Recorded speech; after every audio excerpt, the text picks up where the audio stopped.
Hey guys, let's get more news about Lakers, but first, don't forget to subscribe and leave your like. Jaylen Brown sends message on Luka Doncic after Celtics win. Jaylen Brown played an impressive role in the Boston Celtics' 111-101 win over the Los Angeles Lakers on Saturday, March 8. The All-Star forward produced an elite defensive display against Luka Doncic. During Brown's post-game news conference, Brown spoke glowingly of the Lakers' latest star.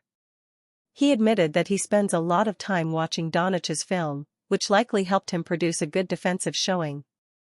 Luka is one of the greats, Brown said. He is one of those generational talents. So I have fun watching Luka play offensively. What he's capable of doing, scoring the ball, his talent is next to none. So, he's one of my favorite players on that side of the ball. I spend a lot of time watching his game and things like that. So tonight I was able to make some plays, but Luka's a great player. Brown dictated where Doncic's offense was coming from. He limited easy shots and forced the Lakers star into taking contested twos, which usually came from long mid-range.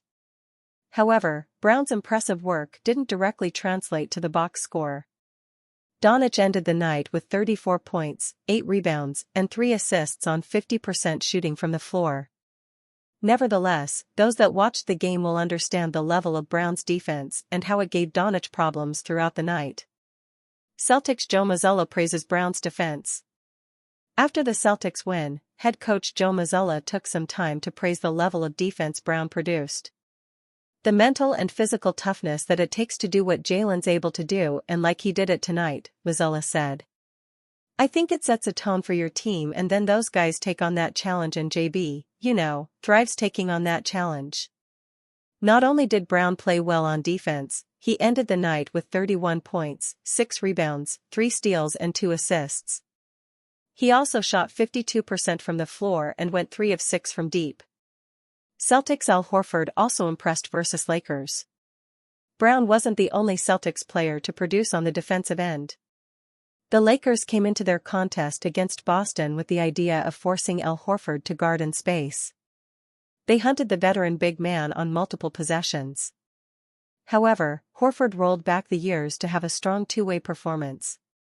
When speaking to the media after the game, Jason Tatum heaped praise on Boston's veteran leader.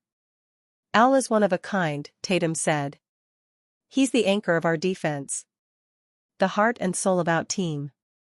Keeps us emotionally steady. The things that he's able to provide in year 18 is remarkable. I don't think that gets talked about enough. Being an intricate part of a championship team in year 18, and we wouldn't be who we are without him. So, what he brings on the defensive end, we feel comfortable with Al switching and guarding his yard, making it tough. I'm the biggest Al Horford fan there is. I love that guy. Horford, 38, is in the final year of his current contract. Brad Stevens must do whatever it takes to keep him beyond this season, assuming Horford doesn't decide to call time on his impressive career.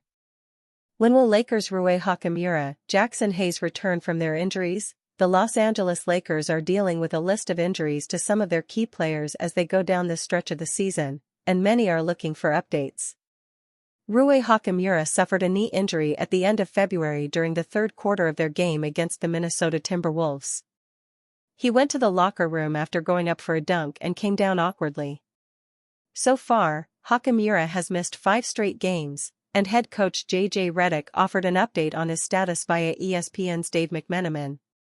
J.J. Redick says Rui Hachimura is in his return-to-play protocol, but LAL won't have another update on the forward for about another week. McMenamin wrote on X, formerly Twitter. Jackson Hayes is dealing with a right knee contusion, and he missed the game against the Celtics. Redick noted that he doesn't think his injury is anything serious. He said that the Lakers have been monitoring swelling in Hayes' knee but hopes the center will be back soon. Redick did not name the starter in Hayes' place. McMenamin wrote, "By the looks of it, it sounds like Hayes will be back before Hachimura, and hopefully they can come back at full strength." The biggest injury for the Lakers right now is LeBron James, who suffered a groin strain in their game against the Celtics and had to leave during the fourth quarter. Right now, it sounds like James will be missing some time, according to ESPN's Shams Charania. Los Angeles Lakers star LeBron James is expected to miss at least 1 to 2 weeks with a groin strain, sources tell ESPN.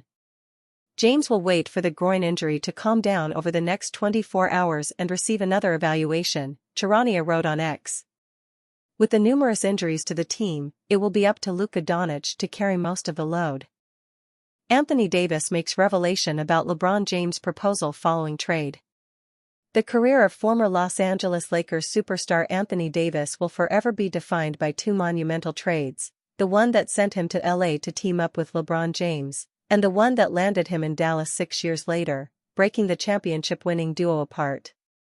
Neither Davis or James has admitted having any knowledge of the shocking deal that shipped Davis to the Mavericks and brought Luka Doncic to the Lakers. That fact may be in part responsible for the two maintaining a good relationship despite the drastic in-season move that likely ended their run as professional teammates in any capacity. James turned 40 years old in December, and it is unlikely there is enough time in his career for the two to team up anywhere again.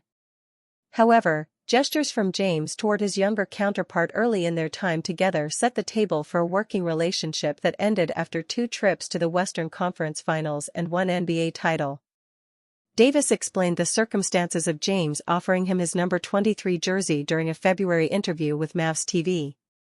"When I got to LA, James wanted to give me the, 23.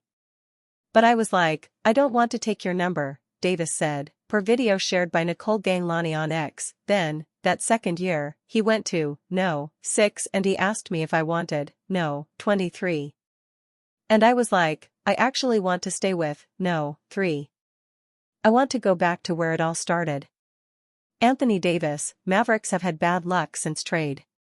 Davis suffered some injury issues after departing the New Orleans Pelicans for the Lakers in 2019, though he found success relatively early with a title in 2020. Unfortunately for Davis and the Mavericks, that has not been the case since the big man left LA for Texas. Davis appeared in just one game, on February 8 against the Houston Rockets, during which he suffered an adductor strain that has sidelined him ever since. While the team didn't rule Davis out for the season by any stretch, and actually expected him back well before its end on April 13, Kyrie Irving's subsequent ACL tear may render it pointless for the power forward to return to the floor during this campaign. Irving, the Mavericks' other best player and a former teammate/co-champion with James, they played together in Cleveland, is out for the remainder of the year. The injury will also likely hinder him into the 2025-26 campaign. Dallas is 32-33 and currently occupies the number 10 seed in the Western Conference, which represents the final spot in the NBA's play-in tournament on that side of the bracket. The Mavericks are 1.5 games up on the rival Phoenix Suns. LeBron James' injury could provide room for Luka Doncic to assert himself. LeBron James' injury could provide room for Luka Doncic to assert himself. James' fortunes in Los Angeles have been far different. Or, at least, they had been up until he suffered a groin injury against the Boston Celtics on Saturday. The Lakers superstar toned down the injury, though he could miss up to a week or two as the muscle heals. Prior to the loss in Boston, Los Angeles had won 8 games in a row and vaulted itself into the number 2 seed in the West. The Lakers own a 9-2 record since Doncic returned to the lineup from a calf injury that had sidelined him for several weeks stretching back to his time in Dallas. It has taken some time for Doncic to find his legs after the longest in-season injury absence of his NBA career, and his overall numbers and efficiency are still below the standard he's set as a 5-time first-team All-NBA selection. Thus, while James' injury could set the team back, particularly in the middle of a tough 4-game road stretch, it may also give Doncic an opportunity to assert himself and regain his former footing.